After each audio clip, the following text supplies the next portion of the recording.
Les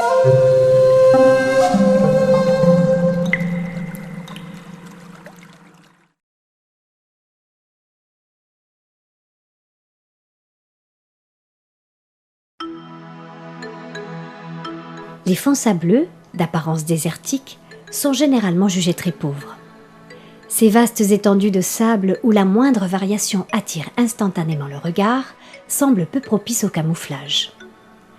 Malgré tout, un certain nombre d'espèces s'est adapté à ce milieu.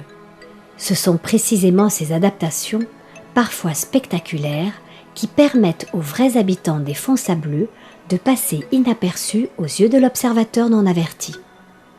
Pour le prédateur, il est essentiel de ne pas être décelé par la proie. Quant à la proie, mieux vaut être bien camouflé pour augmenter ses chances de survie et se rendre la plus discrète possible aux yeux du prédateur. Certaines espèces arborent des couleurs qui les confondent parfaitement avec leur milieu. La seiche et le poulpe, par exemple, possèdent la capacité d'adapter leurs couleurs et d'imiter ainsi le milieu dans lequel ils se trouvent. C'est le phénomène de mimétisme. Très bons nageurs, ils sont aussi capables de s'enterrer dans le sable et de tendre une embuscade à leur proie.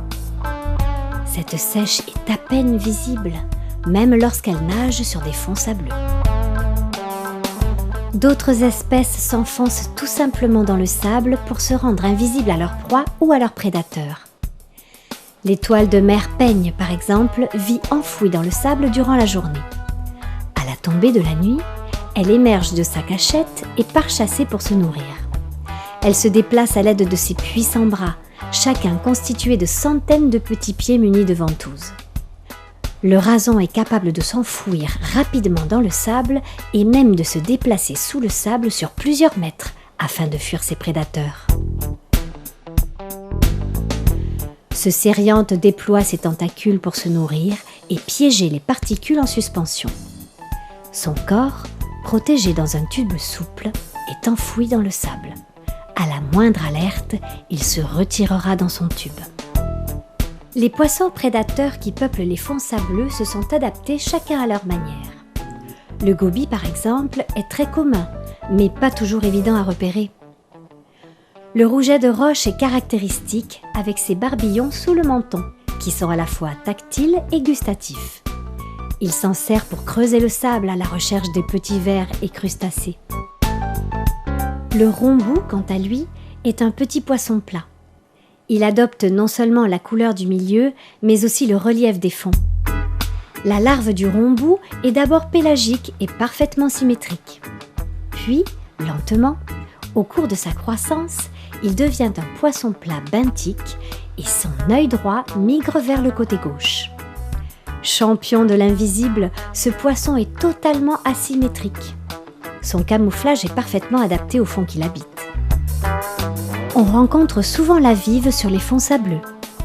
Elle s'enterre en laissant uniquement dépasser son épine dorsale venimeuse pour surprendre ses proies et se défendre. La raie torpille, enfouie sous le sable, attend patiemment qu'une proie passe près d'elle pour l'électrocuter et la dévorer ensuite.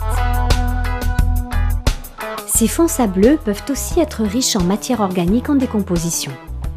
On y trouve de nombreux organismes détritivores spécialisés dans le nettoyage des fonds, comme par exemple le bernard l'ermite des sables et le concombre de mer.